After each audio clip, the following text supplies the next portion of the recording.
we have elections so that the people can empower decision makers, not so that the people can empower decision makers who then have to rely on a bureaucratic class that decides when and where they're going to do what they have been ordered to do.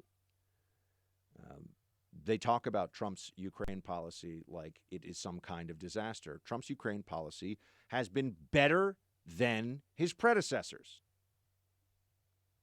Ukraine is in better shape now than it was when Obama was the head of the foreign policy apparatus of the United States government. It's just a fact.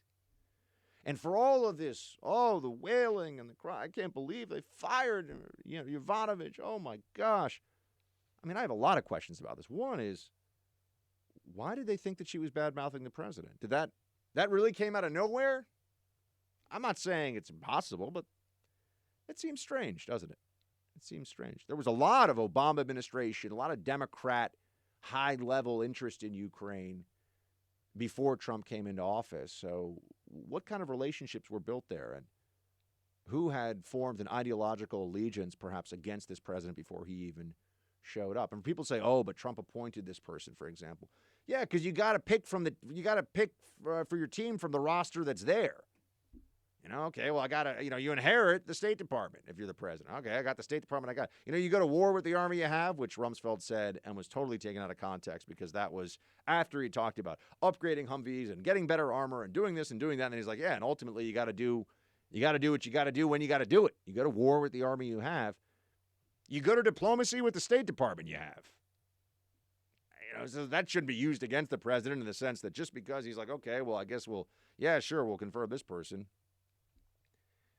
He doesn't have the time or the bandwidth, and nor should he, to handpick every single person that he knows or has vetted beyond any doubt to be in these different posts. You got to go with the people that are the government officials, the government servants who are working from within the bureaucracy. But I want to remind everybody that we're being told that the Yovanovitch firing is this terrible thing and that her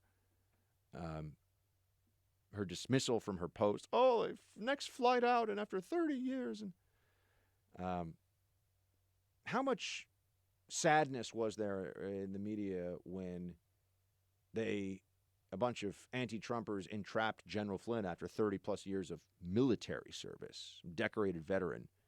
And they weren't just ending his job as National Security Advisor for 30 years. They were going to throw him in prison. Did you see any people in the media doing these long, so patriotic. General Flynn was a great man serving his country, and then this happened, and we're just so sorry about it. No, they're like, yeah, get him. He's one of Trump's people. Get him. That was the approach across the anti-Trump media, without exception. Yeah, another one bites the dust. Another person serving Trump. Done.